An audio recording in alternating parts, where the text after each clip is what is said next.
মুসলিম বিশ্বের অবিসংবাদিত নেতা হিসেবে নিজেকে প্রতিষ্ঠা করেছিলেন ইরাকের প্রয়াত প্রেসিডেন্ট সাদ্দাম হোসেন। তিনি বেঁচে থাকতে আর যাই হোক ফিলিস্তিনের দিকে তাকাতে খুব একটা সাহস দেখাতো না ইসরায়েল। কিন্তু সাদ্দামের মৃত্যুর পর মুসলিম বিশ্বে আর এমন একক কোনো নেতা নেই যার ভয়ে নিজেদের গুটিয়ে রাখবে তেল আবিব। তবে ইরাকের এই লৌহ মানবের ভয়েই সামরিক শক্তিতে নিজেদের বলিয়ান করে তুলেছে ইসরায়েল। আরও জানাচ্ছেন আহমদুল্লাহ শিকদার। ৩৩ বছর আগে ইসরায়েলে ব্যালিস্টিক মিসাইল দিয়ে মুহুর্মুহু হামলা চালান সাদ্দাম হোসেন। মধ্যপ্রাচ্যে অবৈধভাবে ইসরায়েল রাষ্ট্র প্রতিষ্ঠার পর ১৯৯১ সালের জানুয়ারি মাসে প্রথমবার এমন মিসাইল হামলার মুখে পড়েছিল দেশটি। তখনও এতটা শক্তিশালী হয়ে ওঠেনি ইসরায়েল, কিন্তু ইরাকের সাদ্দাম হোসেনের চালানো ওই হামলা ইসরায়েলকে পুরোপুরি বদলে দেয়।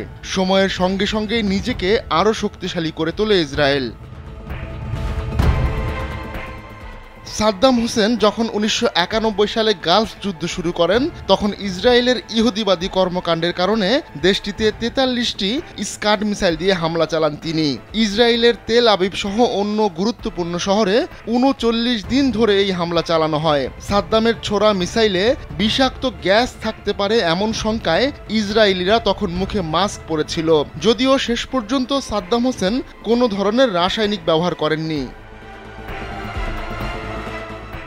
ওই সময় যুক্তরাষ্ট্রের ভয় হয়েছিল পাল্টা হামলা চালাতে পারে ইসরায়েল। এতে বিভিন্ন আরব দেশ একজোট হয়ে বড় যুদ্ধের সম্ভাবনা তৈরি হতে পারে। এরপরই ইরাককে মোকাবেলায় যুদ্ধে জড়িয়ে পড়ে যুক্তরাষ্ট্র, আর ইসরায়েলের আকাশ প্রতিরক্ষা ব্যবস্থাকে সুরক্ষা দিতে প্যাট্রিয়ট মিসাইল মোতায়েনে তেল আবিবকে বোঝাতে সক্ষম হয় ওয়াশিংটন।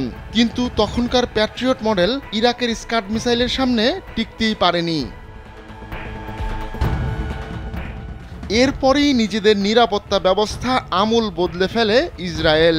১৯৯১ সালেই ইসরায়েলের এয়ার ডিফেন্স নেটওয়ার্কে অ্যারো মিসাইল যুক্ত করা হয়, কিন্তু এখন দেশটির আকাশ নিরাপত্তা ব্যবস্থায় অ্যারো ২ ও অ্যারো ৩ মিসাইল রয়েছে। গেল ৯ নভেম্বর ইয়েমেনের বিদ্রোহীদের ছোড়া একটি মিসাইল প্রতিহত করতে সক্ষম হয় অ্যারো ৩ মিসাইল। বলা হয়ে থাকে সেবারই প্রথম আকাশে লড়াই হতে দেখেছে বিশ্ব।